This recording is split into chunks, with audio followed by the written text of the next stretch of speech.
ملے گا بغیر اس کے کہ اس کے اجر کو کم کیا جائے، اس کا اجر بھی پورا ہوگا، اللہ اپنی طرف سے اس کو زیادہ اجر عطا فرمائے گا۔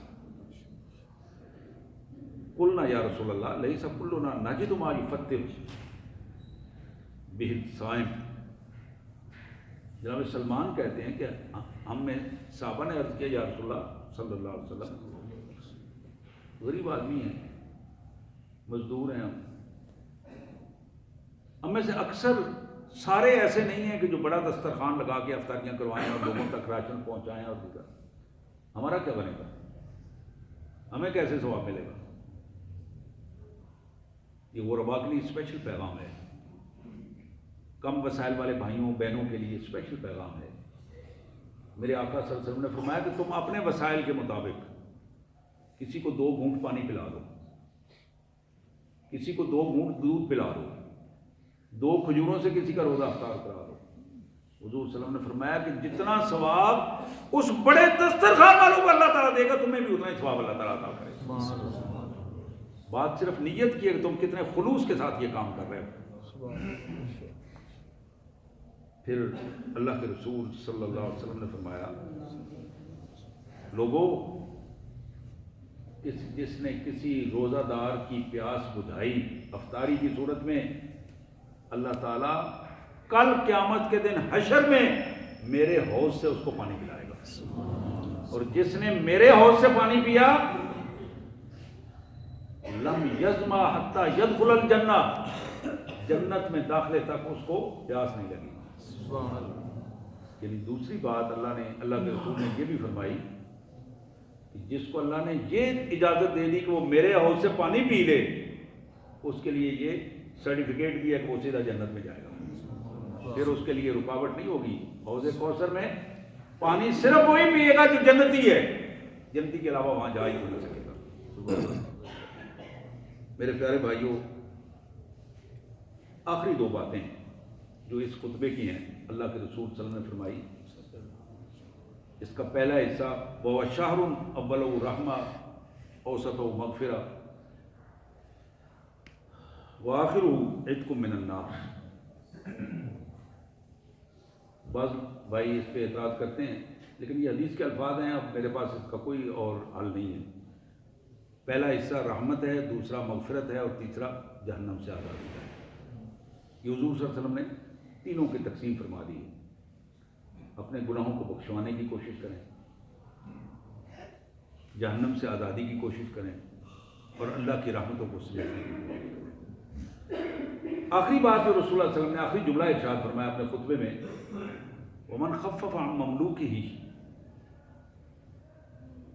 فی، جس نے رمضان المبارک میں اپنے ملازم کے لیے آسانی پیدا کر دی، اپنے ماتحت کے لیے آسانی پیدا کر دی، مزدوری زیادہ دے دی اور ورک کم لیا، کام تھوڑا لیا، مزدوری زیادہ دے دی، رویہ نرم رکھا، اس سے کوئی غلطی ہوگی تو نرم رویے سے ہوتا ہے، گالم گلوچ، سختی اور پریشانی کے عالم میں اس کے لیے حوصلے کا باعث بنا، تخفیف، من خفف، تخفیف، ہر معاملے میں نرمی کا رویہ رکھا اس نے۔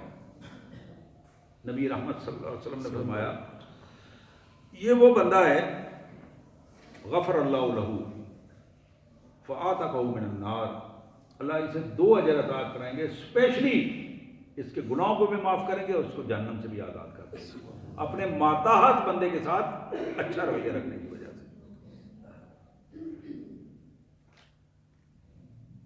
رمضان المبارک، اللہ سے دعا ہے کہ اللہ تعالیٰ ہمیں توفیق عطا فرمائے، ایمان اور صحت کے ساتھ اپنے اس ماہ مبارک کا استقبال کرنے کی توفیق دے۔ میرے پیارے بھائیوں، آج سے ہی میں نے شروع میں بھی عرض کی، اب پھر عرض کر رہا ہوں، سب سے پہلے اپنے عقیدے کا جائزہ لیں، کہیں اس میں کوئی کمی تو نہیں رہ گئی۔ عقیدہ میں بار بار ہر دفعہ تقریباً یہ مختلف حوالوں سے بتاتا ہوں، عقیدہ بنیاد ہے۔ عقیدہ کیا ہے کہ میرا اللہ کے ساتھ تعلق ٹھیک، میں اللہ کو ٹھیک مانتا ہوں۔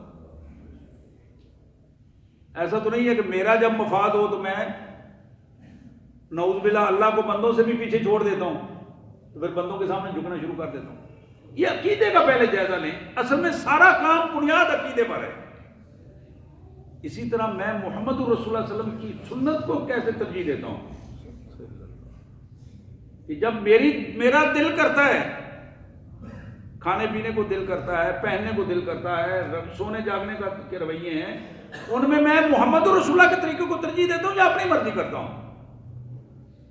جب سنت کی بجائے میں اپنی مرضی کرنا شروع کرتا ہوں تو یہی وہ رویہ ہے جو جب وہاں آ کے یہ طے کر دیتا ہے کہ یہ بندہ، اس نے اپنے آپ کو تبدیل نہیں کیا، کہانیاں اور سناتا ہے اور کرتا کچھ اور ہے. پر ایسا بندہ مسلمان نہیں، منافق ہوتا ہے.